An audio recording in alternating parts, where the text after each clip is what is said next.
Welcome to chapter 6। आइए एक बहुत कॉमन सिनेरियो से शुरुआत करते हैं। आप एक मीटिंग रूम में बैठे हैं।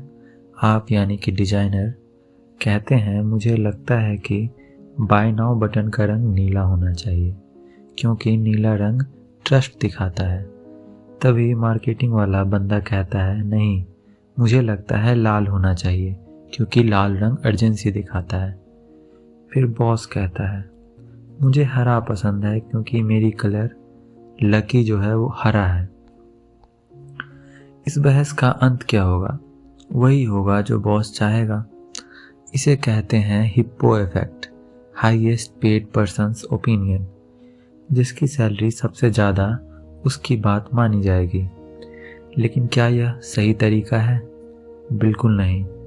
यह जुआ यानी कि गैम्बलिंग है, डिजाइन नहीं।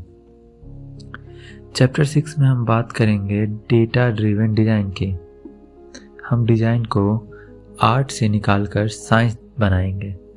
आज के बाद आप यह नहीं कहेंगे कि मुझे लगता है, आप कहेंगे डेटा दिखाता है कि। तैयार हो जाइए क्योंकि अब इन भावनाओं, इमोशंस को छोड़कर फैक्ट्स की दुनिया में चलेंगे, यानी कि तथ्यों की दुनिया में चलेंगे। डेटा शब्द सुनते ही डिजाइनर्स डर जाते हैं। उन्हें लगता है कि उन्हें एक्सेल सीट और मैथ्स आना चाहिए। घबराइए मत, आपको मैथमेटिशियन नहीं बनना है, आपको जासूस बनना है। डेटा दो तरह का होता है और आपको दोनों चाहिए। क्वांटिटेटिव डेटा, द व्हाट, यह संख्या है, यानी कि जैसे गूगल एनालिटिक्स। यह आपको बताता है कि आपकी वेबसाइट पर 1000 लोग आए, 500 लोगों ने ऐड टू कार्ट दबाया, लेकिन सिर्फ 10 लोगों ने खरीदा। डेटा ने बता दिया कि क्या हुआ। लोग कार्ट पेज पर भाग गए, लेकिन डेटा ने यह नहीं बताया कि क्यों हुआ। तभी आता है क्वालिटेटिव डाटा, द व्हाई। यहाँ आपको नंबर्स नहीं, कहानियाँ मिलती हैं। इसके लिए आप यूजर इंटरव्यूज या हीट मैप्स यूज करते हैं। जब आप यूजर से बात करते हैं तो वो बताता है, अरे मैं पेमेंट करने ही वाला था लेकिन मुझे शिपिंग चार्ज बहुत ज़्यादा लगा इसलिए मैंने बंद कर दिया। समझे फ़र्क? क्वांटिटेटिव डेटा आपको बताता है कि बीमारी कहाँ है, क्वालिटेटिव डेटा आपको बताता है कि इलाज क्या है। अगर आप सिर्फ ग्राफ देख रहे हैं और यूजर से बात नहीं कर रहे तो आप आधे अंधे हैं। अब आते हैं उस हथियार पर जो अमेज़न, नेटफ्लिक्स और फेसबुक को अरबों खरबों की कंपनियां बनाता है। उस हथियार का नाम है A/B टेस्टिंग। इसे एक उदाहरण से समझते हैं। The Netflix experiment. क्या आपने कभी नोटिस किया है कि नेटफ्लिक्स पर किसी मूवी का पोस्टर, थंबनेल बदलता रहता है? कभी आपको हीरो का चेहरा दिखता है, कभी विलेन का, कभी सिर्फ एक डरावना सीन। नेटफ्लिक्स को कैसे पता कि आपको क्या पसंद आएगा?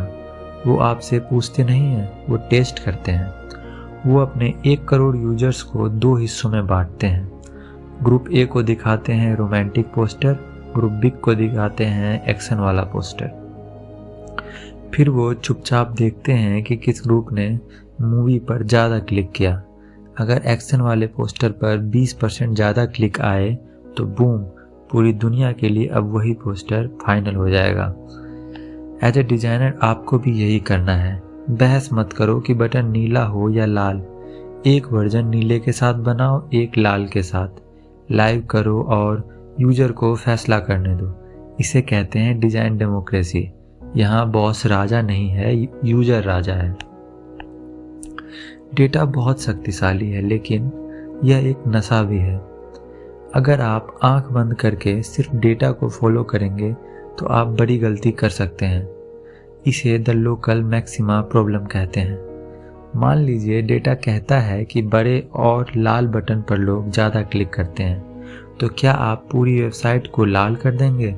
शायद क्लिक बढ़ जाएंगे, लेकिन वेबसाइट भद्दी दिखेगी और लॉन्ग टर्म में लोग भरोसा खो देंगे। जब हेनरी फोर्ड ने कार बनाई थी तो उन्होंने कहा था अगर मैं लोगों से पूछता कि उन्हें क्या चाहिए, तो वो कहते हमें और तेज दौड़ने वाला घोड़ा चाहिए। डेटा आपको यह बता सकता है कि पास्ट में क्या हुआ। डेटा आपको यह बता सकता है कि मौजूद चीज़ को सुधारना कैसे है, लेकिन डेटा आपको यह नहीं बता सकता कि नया क्या करना है, यानी इनोवेट क्या करना है। इनोवेशन के लिए आपको इंट्यूशन चाहिए, यानी अंतर्ज्ञान चाहिए। तो 2026 के डिजाइनर के रूल: डेटा इन्फॉर्म करो, डेटा फॉलो मत करो। Use data to inform your decision, not to make it for you. तो दोस्तों, चैप्टर 6 का समरी क्या है?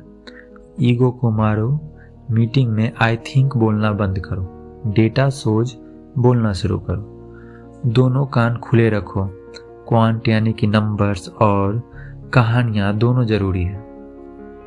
एक्सपेरिमेंट करो, बहस करने से अच्छा है एबी टेस्ट करना।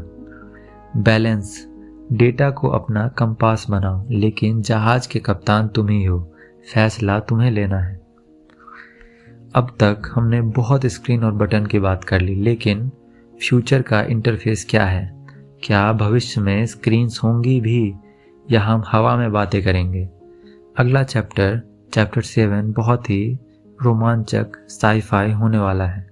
हम बात करेंगे AI इन UX, कैसे आर्टिफिशियल इंटेलिजेंस हमारे डिजाइन करने के तरीके को पूरी तरह बदलने वाला है। क्या AI हमारी नौकरी खा जाएगा? जानेंगे अगले एपिसोड में। This is your host, trust the data but follow your heart. See you in chapter 7।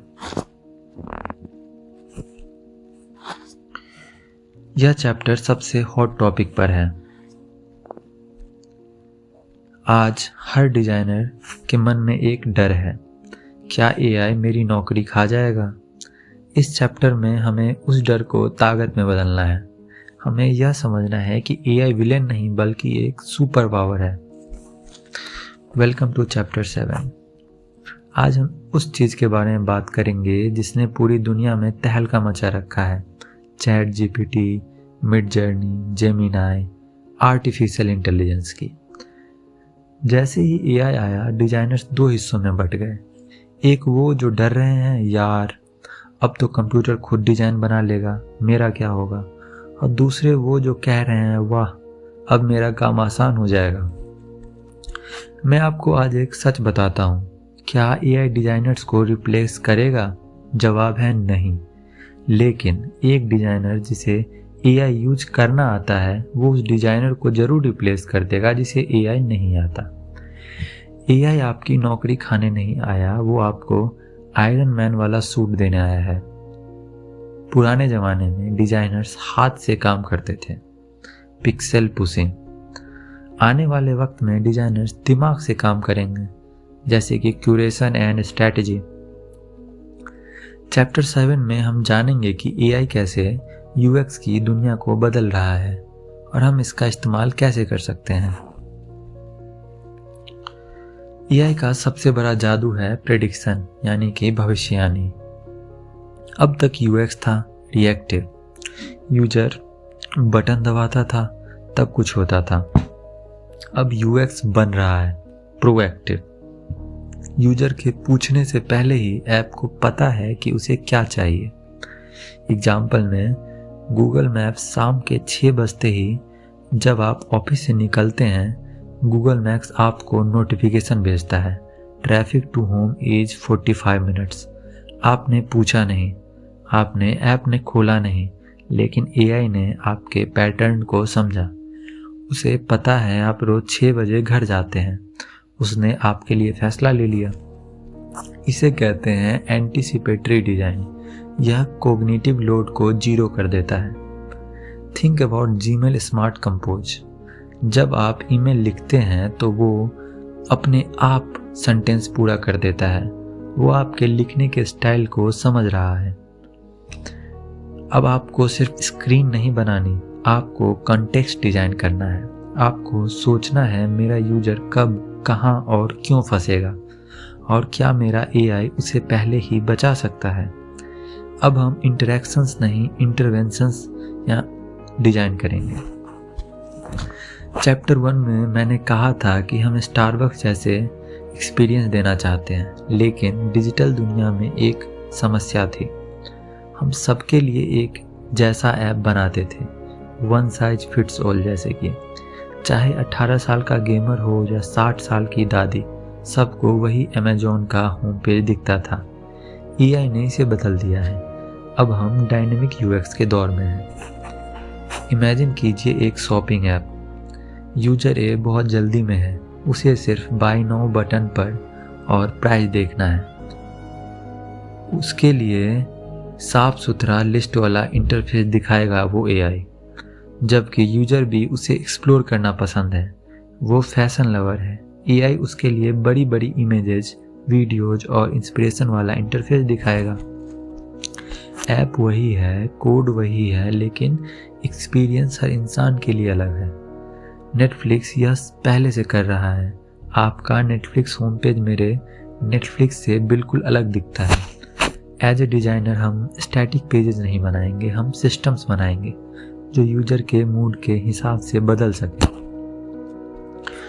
तो अब आप सोच रहे होंगे, अगर एआई सब कर रहा है तो मैं क्या करूं? आपका रोल बदल गया है दोस्त। आप अब क्रिएटर से क्यूरेटर बन गए हैं। पहले हम फिग्मा में एक रिंग टेल बनाते थे। माफ करिएगा, पहले फिग्मा में हम एक रेक्टेंगल बनाते थे, उसमें घंटों लगते थे। अब एआई जैसे यूजार्ड या गैलीलियो एक कमांड पर पूरी स्क्रीन बना देता है। तो क्या आप बेकार हो गए? नहीं, एआई के पास एम्पैथी नहीं है। एआई को नहीं पता कि एक बुजुर्ग इंसान को यह बटन दबाने में डर लगेगा। एआई को नहीं पता कि यह रंग भारतीय संस्कृति में अशुभ माना जा सकता है। यह सिर्फ आप जानते हैं। आपका काम है एआई जो बना रहा है उसे जज करना। जैसे एक ऑर्केस्ट्रा का कंडक्टर खुद वायलिन नहीं बजाता, लेकिन वो बताता है कि अब कब कौन सा सुर लगेगा। वैसे ही आप एआई को गाइड करेंगे। आप प्रॉम्प्ट इंजीनियर और एक्सपीरियंस आर्किटेक्ट बनेंगे। तो दोस्तों, चैप्टर 7 का निचोड़ क्या है? एआई से डरो मत, इसे अपना को-पायलट बनाओ। अपने बोरिंग काम जैसे डमी टेक्स्ट लिखना, इमेज ढूंढना एआई को दो और क्रिएटिव काम खुद करो।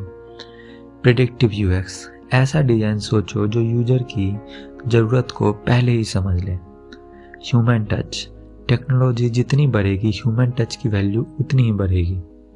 अभी हमने बात की कि एआई कैसे पीछे काम करता है, लेकिन क्या होगा जब इंटरफेस यानी सामने फ्रंट एंड में पूरी तरह गायब हो जाए?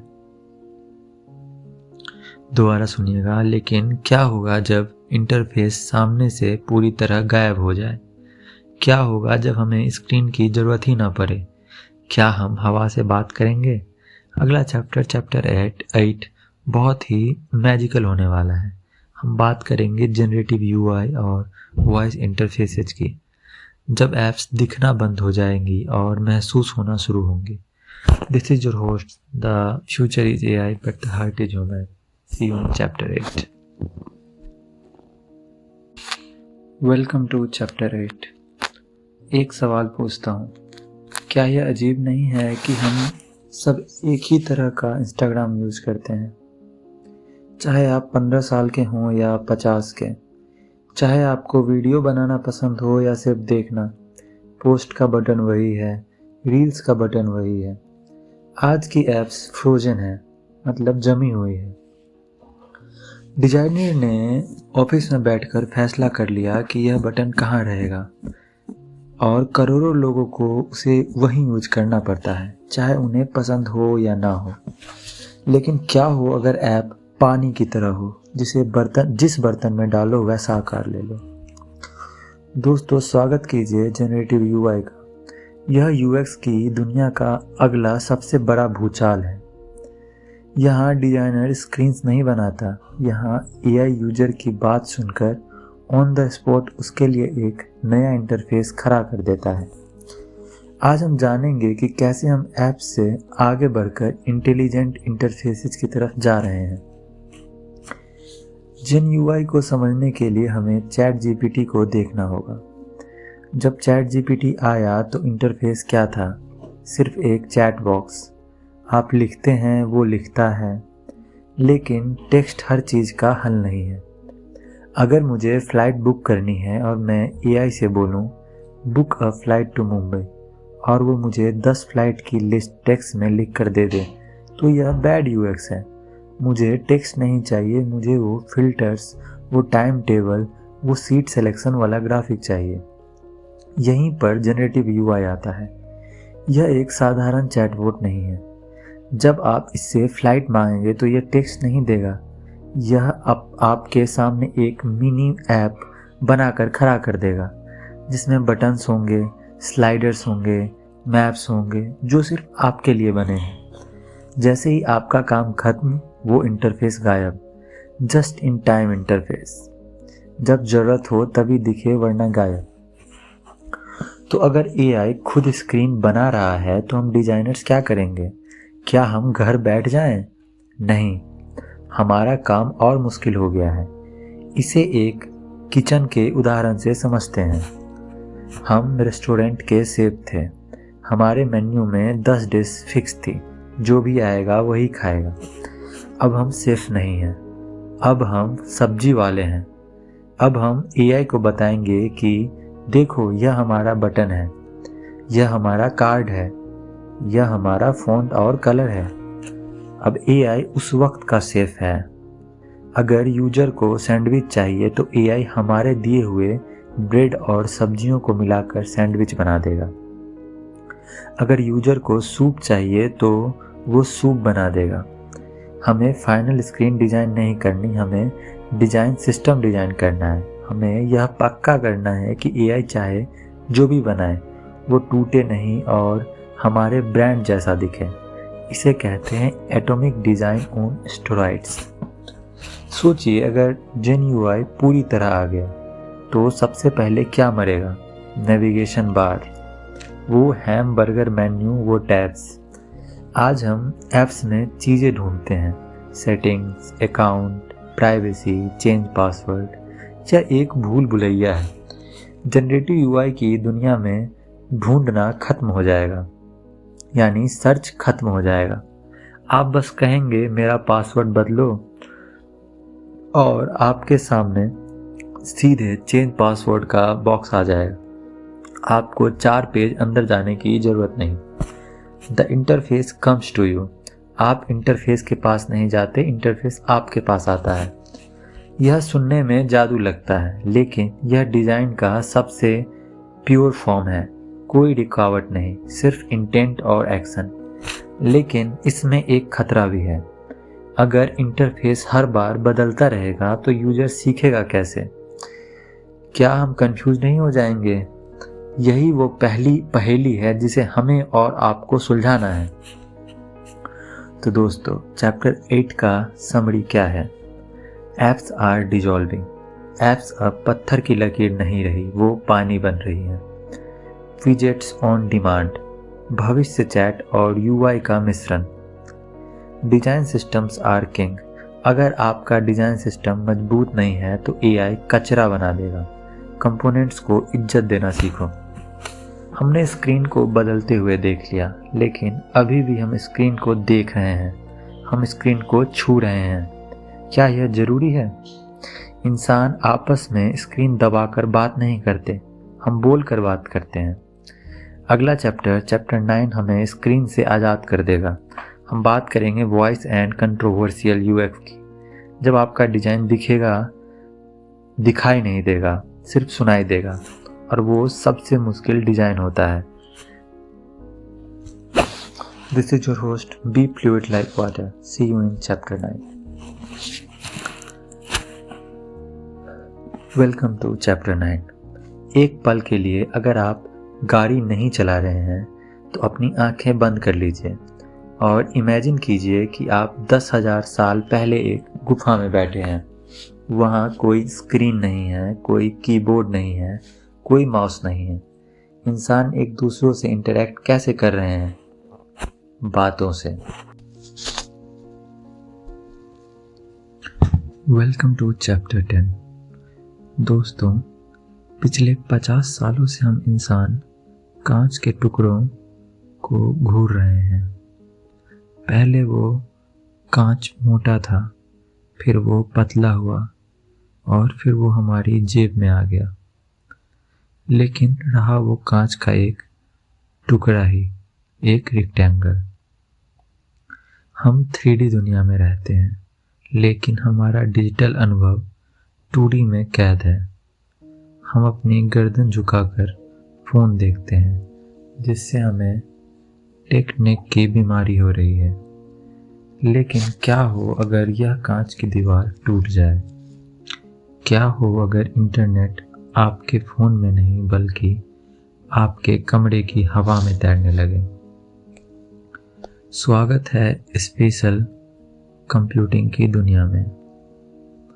इसे कुछ लोग मेटावर्स कहते हैं। एप्पल इसे स्पेशल कंप्यूटिंग कहता है। कुछ लोग AR VR भी कहते हैं। नाम कुछ भी हो, मतलब एक ही है। The world is now your canvas। अब आपकी स्क्रीन 6 इंच की नहीं, 360 डिग्री की है। चैप्टर 10 में हम सीखेंगे कि जब इंटरफेस फ्लैट नहीं रहता तो उसके नियम कैसे बदल जाते हैं। जब आप 3D में डिज़ाइन करते हैं तो सबसे बड़ी चुनौती टेक्नोलॉजी नहीं बल्कि इंसानी शरीर है। 2D स्क्रीन पर यूजर की आंखें एक छोटी जगह पर टिकी होती है, लेकिन 3D जैसे एप्पल विजन प्रो या मेटा क्वेस्ट में यूजर कहीं भी देख सकता है, ऊपर, नीचे या पीछे, कहीं भी। तो rule number 1, the comfort zone. अगर आप कोई ज़रूरी बटन या नोटिफिकेशन यूजर के सिर के बहुत ऊपर या बहुत साइड में रख देंगे तो उसे देखने के लिए अपनी गर्दन घुमानी पड़ेगी। अगर उसे बार बार ऐसा करना पड़ा तो 10 मिनट में उसकी गर्दन दुखने लगेगी। इसे गोरिल्ला आर्म इफेक्ट या नेक स्ट्रेन कहते हैं। एक अच्छे स्पेशल डिजाइनर को पता होता है कि यूजर का प्राइमरी व्यू, सामने का 90 डिग्री का कोण कहाँ है। सबसे ज़रूरी चीज़ वहीं होनी चाहिए। चीज़ें यूजर की आंखों के कितने पास होनी चाहिए? अगर बहुत पास होंगी, जैसे चेहरे पर चिपकी हुई, तो यूजर को क्लॉस्ट्रोफोबिया होगी। अगर बहुत दूर होंगी तो उसे पढ़ने में दिक्कत होगी। स्पेशल डिज़ाइन में हम पिक्सेल्स में नहीं, मीटर्स में दूरी सोचते हैं। एक आरामदायक दूरी लगभग 1.5 से 2 मीटर तय करना बहुत ज़रूरी है। अब एक बहुत ही इंटरेस्टिंग कॉन्सेप्ट समझते हैं जो हमने वीडियो गेम्स से सीखा है। 3D दुनिया में UI 2 तरह का होता है। पहला नॉन डाइजेटिक UI जो हवा में तैरता है। इमेजिन कीजिए आप एक VR गेम खेल रहे हैं। आपके सामने हवा में एक मेन्यू तैर रहा है जिसमें स्कोर और हेल्थ दिख रहा है। यह नॉन डाइजेटिक है। यह उस गेम की दुनिया का हिस्सा नहीं है। यह सिर्फ एक डिजिटल परत है जो आपके चश्मे पर चिपकी है। यह आसान है, लेकिन यह इमर्सन यानी डूबने का एहसास तोड़ देता है। दूसरा है डाइजेटिक UI यानी दुनिया का हिस्सा। अब इमेजिन कीजिए आयरन मैन की मूवी। टोनी स्टार्क जब सूट पहनता है तो उसे हवा में तैरते हुए मेन्यू नहीं दिखते। उसे अपने सूट के हाथ पर बना हुआ एक डिस्प्ले दिखता है या उसके हेलमेट के कांच पर जानकारी आती है। यह डाइजेटिक ही है। इंटरफेस उस 3D दुनिया की किसी वस्तु का हिस्सा है।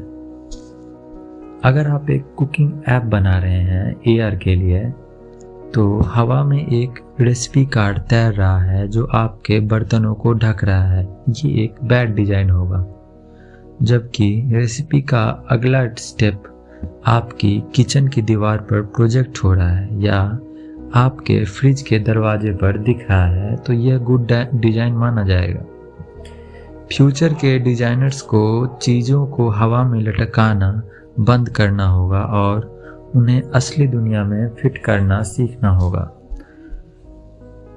2D स्क्रीन पर अगर कोई नोटिफिकेशन आता है तो आपको देखना पड़ता है, लेकिन 3D दुनिया में आप हर जगह नहीं देख सकते। यहाँ आवाज़ आपकी गाइड बनती है। इसे कहते हैं स्पेशल ऑडियो। अगर आपके वर्चुअल रूम में पीछे की तरफ कोई एरर आया है तो आवाज़ आपके पीछे से आना चाहिए, तभी आप मुड़ कर देखेंगे। अगर आप AR VR के लिए डिज़ाइन कर रहे हैं और आपने साउंड पर ध्यान नहीं दिया तो आपका डिज़ाइन फेल है। आवाज़ यूजर को बताती है कि कहाँ देखना है। स्पेशल दुनिया में डिज़ाइन दिखने से ज़्यादा महसूस होने वाला खेल है। तो दोस्तों, चैप्टर 10 का समरी क्या है? स्पेशल कंप्यूटिंग का मतलब असली दुनिया से भागना नहीं है, इसका मतलब है असली दुनिया को अपग्रेड करना। हम एक ऐसी दुनिया की तरफ बढ़ रहे हैं जहां डिजिटल और फिजिकल के बीच की लाइन मिट जाएगी, जहां आप सड़क पर चलते हुए किसी दुकान की रेटिंग हवा में देख पाएंगे, जहां एक डॉक्टर सर्जरी करते वक्त मरीज का एक्सरे उसकी बॉडी पर प्रोजेक्टेड देख पाएगा। यह डिजाइन का सबसे रोमांचक दौर है। हम नए नियम लिख रहे हैं। हमने 3D दुनिया देख ली, लेकिन एक बहुत बड़ी समस्या अभी भी बाकी है। हम डिजाइनर्स फिग्मा पर बहुत अच्छी चीज़ें बनाते हैं, लेकिन जब डेवलपर उसे कोड करता है तो वो कुछ और ही बन जाता है। यह डिजाइनर और डेवलपर की लड़ाई कब ख़त्म होगी? अगला चैप्टर 11 आपको एक बहुत बड़ी ताकत देने वाला है। हम बात करेंगे नो कोड रिवॉल्यूशन की। क्या हो अगर आपको अपना डिज़ाइन लाइव करने के लिए डेवलपर की ज़रूरत ही ना पड़े? Welcome to chapter 11। हर डिज़ाइनर का एक दर्द होता है। आप फिग्मा पर हफ्तों मेहनत करते हैं, एक परफेक्ट डिज़ाइन बनाते हैं, पिक्सल परफेक्ट, फिर आप उसे डेवलपर को सौंपते हैं, यानी कि डिज़ाइन हैंड ऑफ करते हैं, और फिर शुरू होता है इंतज़ार। 2 हफ्ते बाद डेवलपर आपको एक लिंक भेजता है, लो भाई बन गया। आप लिंक खोलते हैं और आपका दिल टूट जाता है। अरे ये फ़ोटो तो अलग है, यह पैडिंग इतनी कम क्यों है, ये एनिमेशन तो वैसा नहीं जैसा मैंने सोचा था। इसे कहते हैं लॉस इन ट्रांसलेशन। जैसे आप हिंदी में कुछ बोलें और गूगल ट्रांसलेटेड उसे चाइनीज़ में करे और कुछ ही बना दे। सालों से डिज़ाइनर्स और डेवलपर्स के बीच यह दीवार खड़ी रही है। हम तस्वीरें बनाते हैं, वो कोड लिखते हैं, लेकिन अब यह दीवार टूट रही है। स्वागत है नो कोड रिवॉल्यूशन में, एक ऐसा दौर जहां डिज़ाइनर को अब किसी का मोहताज नहीं रहना। अगर आप इसे देख सकते हैं, यानी विजुअलाइज कर सकते हैं, तो आप इसे बना भी सकते हैं। तो यह नो कोड है क्या? क्या इसका मतलब है कि कोड दुनिया से खत्म हो गया? नहीं, इसका मतलब है कि कोड अब विजुअल हो गया। Welcome to chapter 10। दोस्तों, पिछले 50 सालों से हम इंसान कांच के टुकड़ों को घूर रहे हैं। पहले वो कांच मोटा था, फिर वो पतला हुआ, और फिर वो हमारी जेब में आ गया। लेकिन रहा वो कांच का एक टुकड़ा ही, एक रेक्टेंगल। हम 3D दुनिया में रहते हैं, लेकिन हमारा डिजिटल अनुभव 2D में कैद है। हम अपनी गर्दन झुकाकर फ़ोन देखते हैं, जिससे हमें टेक्निक की बीमारी हो रही है। लेकिन क्या हो अगर यह कांच की दीवार टूट जाए? क्या हो अगर इंटरनेट आपके फ़ोन में नहीं बल्कि आपके कमरे की हवा में तैरने लगे? स्वागत है स्पेशल कंप्यूटिंग की दुनिया में। इसे कुछ लोग मेटावर्स कहते हैं। एप्पल इसे स्पेशल कंप्यूटिंग कहता है। कुछ लोग AR VR भी कहते हैं। नाम कुछ भी हो, मतलब एक ही है। The world is now your canvas।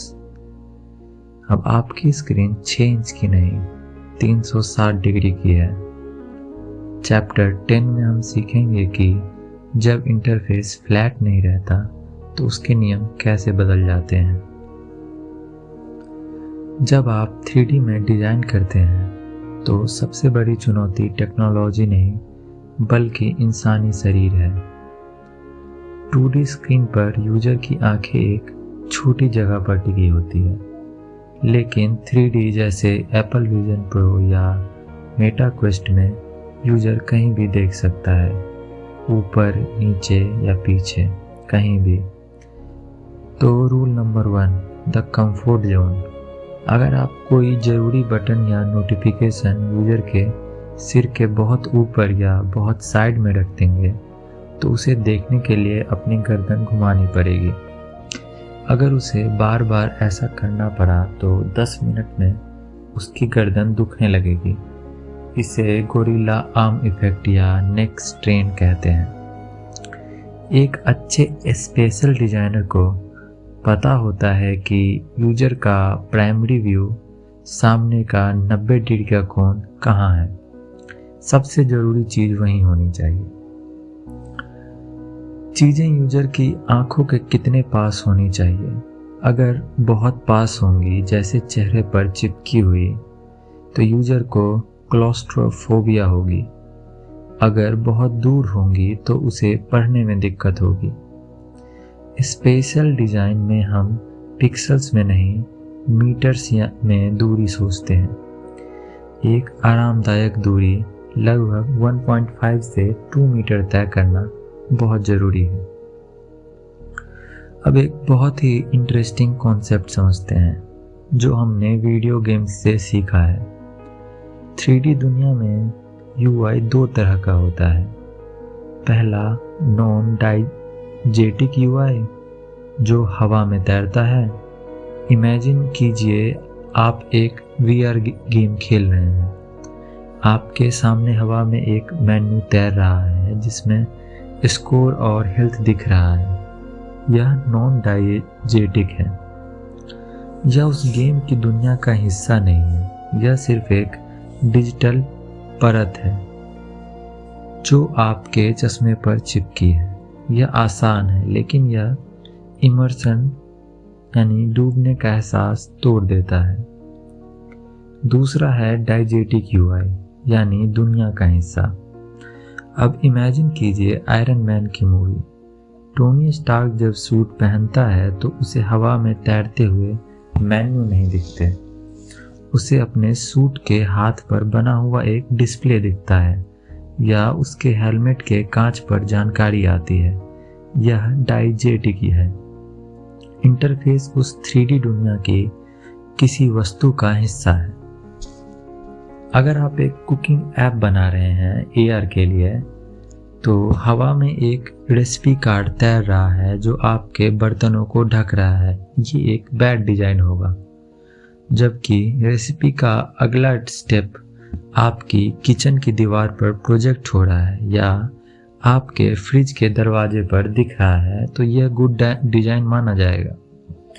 Future के डिजाइनर्स को चीज़ों को हवा में लटकाना बंद करना होगा और उन्हें असली दुनिया में फिट करना सीखना होगा।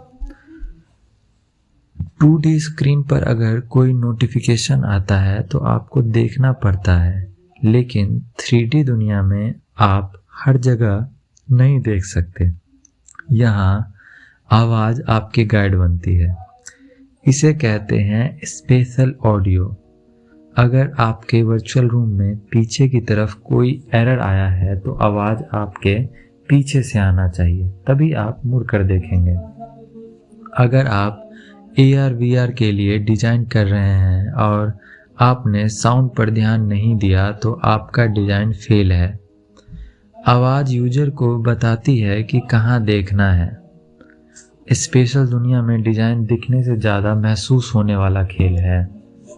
तो दोस्तों, चैप्टर 10 का समरी क्या है? स्पेशल कंप्यूटिंग का मतलब असली दुनिया से भागना नहीं है। इसका मतलब है असली दुनिया को अपग्रेड करना।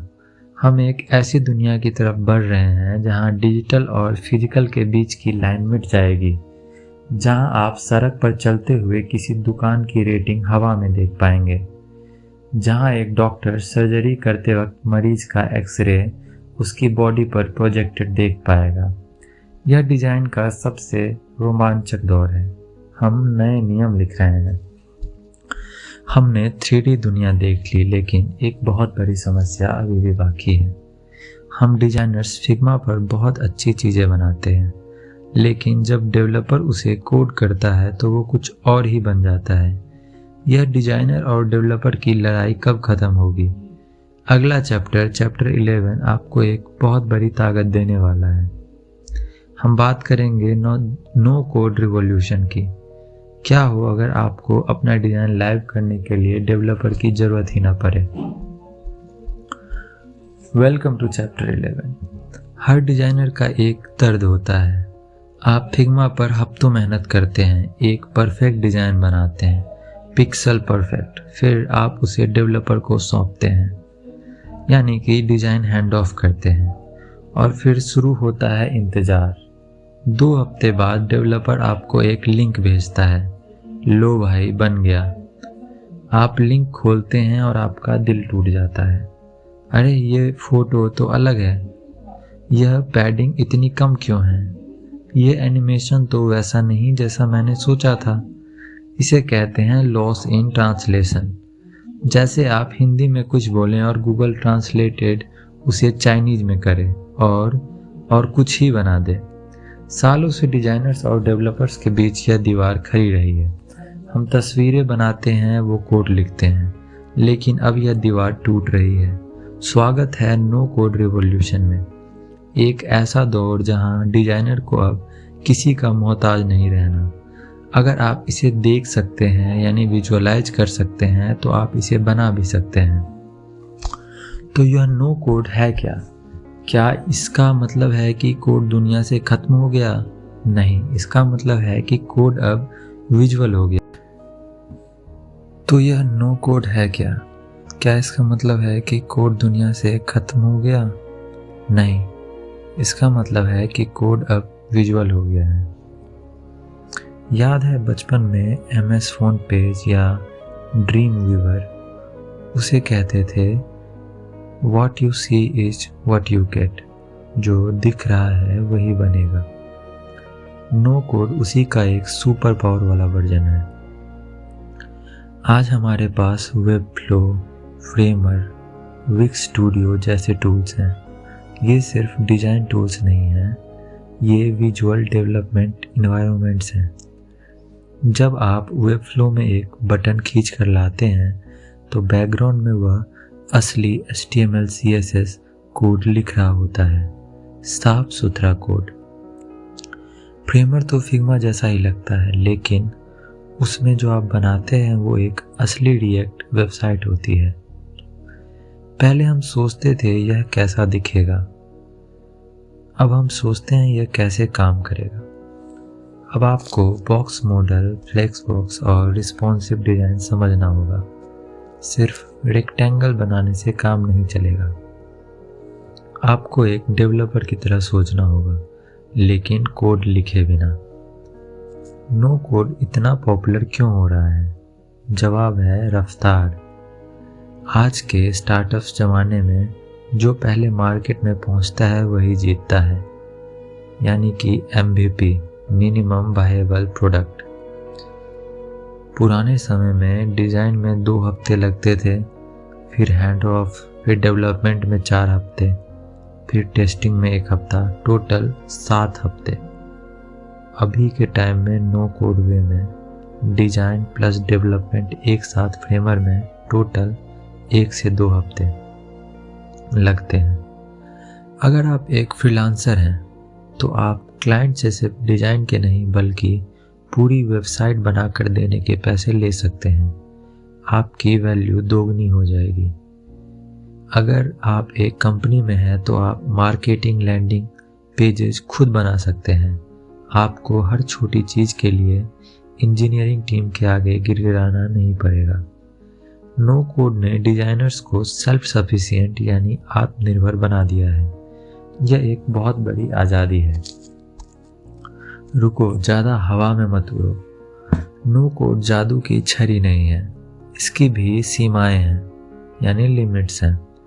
नो कोड इनके लिए बेहतरीन है, जैसे मार्केटिंग वेबसाइट के लिए, पोर्टफोलियो के लिए, ब्लॉग्स के लिए या सिंपल ई कॉमर्स के लिए।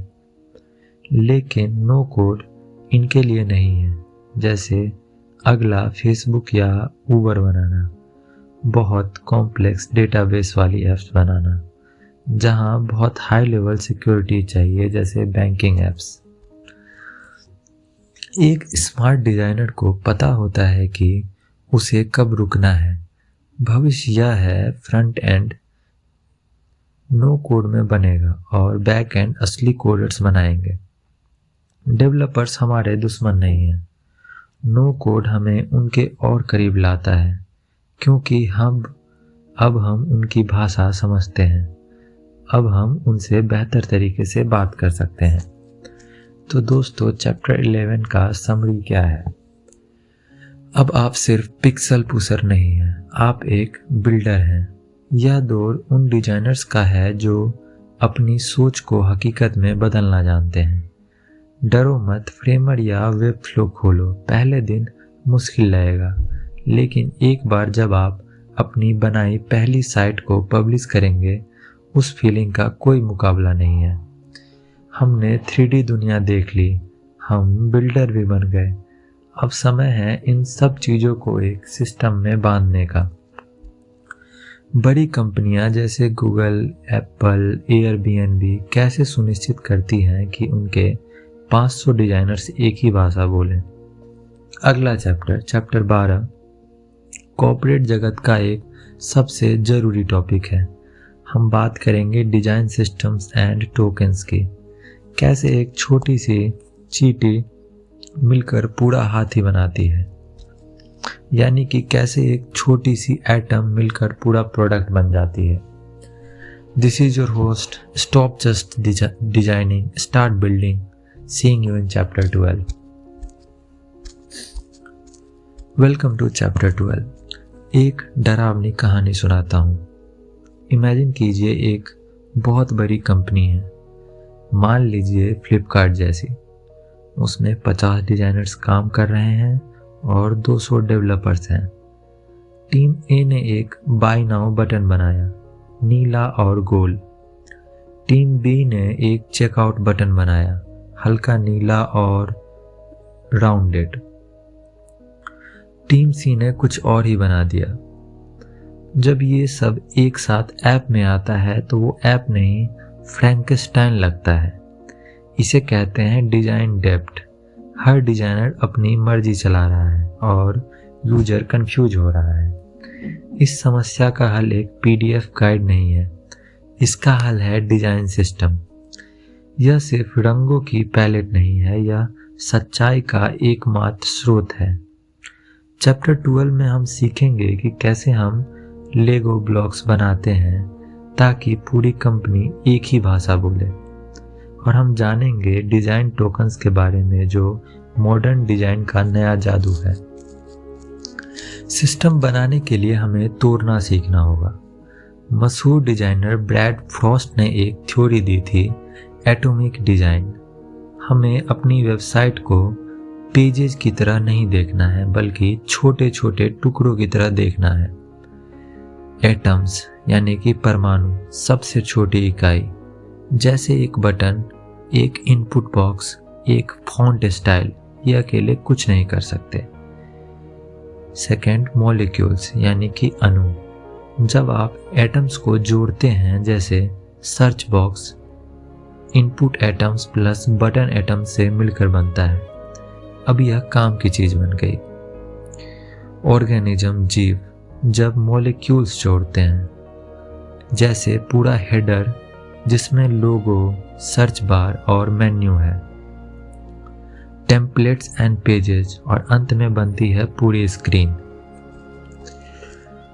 अगर आप एक स्मार्ट डिजाइनर हैं तो आप पहले पेज डिजाइन नहीं करते, आप पहले एटम्स डिजाइन करते हैं।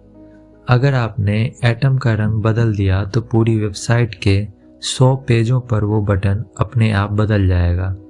इसे कहते हैं स्केलेबिलिटी। ऐसे काम करती हैं बड़ी कंपनियां।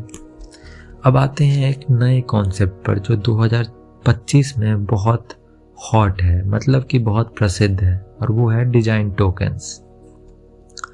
पहले हम डेवलपर्स को कहते थे इस बटन का रंग FF000 रेड कर दो, यानी कि रेड कर दो, इस बटन का रंग रेड कर दो। लेकिन अगर कल को ब्रांड का रंग बदलकर ब्लू हो गया तो डेवलपर को पूरी ऐप के कोड में जाकर हर जगह रेड को ब्लू करना पड़ेगा। यह पागलपन है। डिजाइन टोकन्स इस समस्या को जड़ से खत्म करते हैं। अब हम रंग का नाम FF000 नहीं रखते, अब हम उसका नाम रखते हैं प्राइमरी एक्शन कलर। वेब के लिए primary colour is equal to red. iOS app के लिए या iOS के लिए primary colour red. Dark mode के लिए primary colour light red. Token एक उपनाम यानी कि एलियास है। अगर आप टोकन की वैल्यू बदलते हैं तो वेब, एंड्रॉयड, iOS सब जगह 1 सेकंड में रंग बदल जाता है। टोकन्स डिजाइन और कोड के बीच का ब्रिज है। अगर आपको फिग्मा में वेरिएबल्स यूज करना नहीं आता तो आज ही सीख लीजिए, क्योंकि यह फ्यूचर है। डिजाइन सिस्टम बनाना आसान है, उसे जिंदा रखना मुश्किल है। अक्सर कंपनियां बड़े जोश में सिस्टम बनाती है, लेकिन 6 महीने बाद कोई उसे यूज नहीं करता। क्यों? क्योंकि वो रिजिड यानी कठोर होता है। एक अच्छा डिजाइन सिस्टम पत्थर की लकीर नहीं होता, यह एक बगीचे की तरह होता है, यानी गार्डन की तरह होता है। इसे रोज पानी देना पड़ता है, वीड्स हटाने पड़ते हैं। आपको एक गवर्नेंस टीम चाहिए। जब कोई डिजाइनर कहे मुझे एक नया बटन चाहिए तो सिस्टम टीम पूछेगी, क्या पुराने बटन से काम नहीं चल सकता? अगर नहीं तो नया बटन सिस्टम में ऐड करो। याद रखिए, ये design system is a product serving products. Design system खुद एक प्रोडक्ट है जो दूसरे प्रोडक्ट्स की सेवा करता है। तो दोस्तों, चैप्टर 12 का समरी क्या है? डोंट री invent the wheel.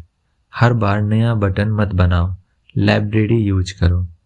Think atomic, छोटे टुकड़ों में सोचो। Use tokens, hard coded values यानी हेक्स कोड्स पाप हैं, वेरिएबल्स यूज करो। जब सिस्टम अच्छा होता है तो डिजाइनर बोरिंग कामों से बच जाता है और असली समस्याओं जैसे यूएक्स प्रॉब्लम्स पर ध्यान दे पाता है। अब तक हमने बिल्डिंग बनाना सीख लिया है, लेकिन क्या बनाना है, माफ करिएगा, अब तक हमने बनाना सीख लिया, यानी कि बिल्डिंग सीख लिया, लेकिन क्या बनाना है और क्यों बनाना है यह कौन तय करेगा? क्या डिजाइनर सिर्फ पेंटर है या वो बिजनेस चला सकता है?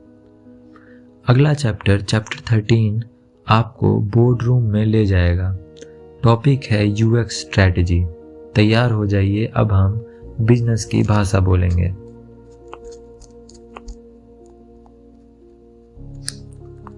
तो स्वागत है आपका चैप्टर 13 में। डिजाइनर्स की सबसे बड़ी शिकायत क्या होती है? यार, क्लाइंट मेरी सुनता नहीं है।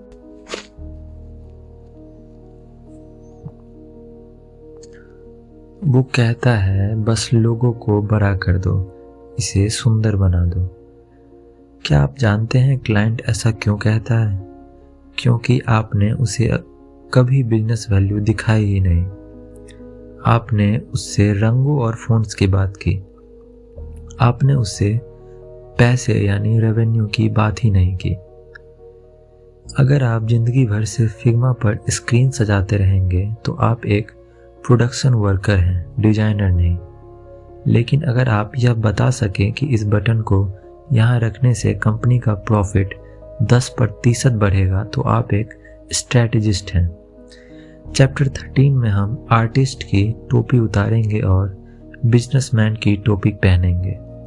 हम सीखेंगे कि यूएक्स स्ट्रैटेजी क्या है और कैसे हम यूजर की ज़रूरत और बिजनेस के लालच के बीच बैलेंस बनाते हैं। यूएक्स स्ट्रैटेजी असल में है क्या? यह एक बहुत ही साधारण वेन डायग्राम है। यूजर नीड्स, लोग क्या चाहते हैं। सेकंड, बिजनेस गोल्स, कंपनी पैसा कैसे कमाएगी। तीसरा, टेक्निकल कॉन्स्टेंट्स, क्या हम इसे बना सकते हैं। एक जूनियर डिजाइनर सिर्फ यूजर के बारे में सोचता है, यूजर को सब फ्री दे दो। एक लालची बिजनेसमैन सिर्फ प्रॉफिट के बारे में सोचता है, सब जगह एडवर्टाइजमेंट लगा दो। एक इंजीनियर सिर्फ टेक के बारे में सोचता है, यह बनाना आसान है, यही बना दो। यूएक्स स्ट्रेटेजिस्ट वो इंसान है जो इन तीनों के बीच का रास्ता यानी स्वीट स्पॉट निकालता है। वो कहता है हम यूजर को वो देंगे जो उसे चाहिए, लेकिन इस तरीके से कि कंपनी भी पैसा कमाए और इंजीनियर भी इसे समय पर बना सके। यही संतुलन, बैलेंस स्ट्रैटेजी है। आइए एक उदाहरण लेते हैं। मान लीजिए नेटफ्लिक्स के पास एक समस्या है, लोग सब्सक्रिप्शन कैंसिल कर रहे हैं, यानी कि चर्न रेट जो है हाई है। जूनियर डिजाइनर सीधे फिग्मा खोलेगा और कैंसिलेशन पेज को सुंदर बनाने लगेगा। यूएक्स स्ट्रेटेजिस्ट रुकेगा और पूछेगा क्यों, व्हाई। वो रिसर्च करेगा, उसे पता चलेगा कि लोग इसलिए छोड़ रहे हैं क्योंकि उन्हें क्या देखूं यह समझ नहीं आ रहा, यानी कि डिसीजन फैट्यूग हो रखा है। तो स्ट्रैटेजिस्ट का सॉल्यूशन यूआई बदलना नहीं होगा, उसका सॉल्यूशन होगा मैच परसेंटेज फीचर लाना।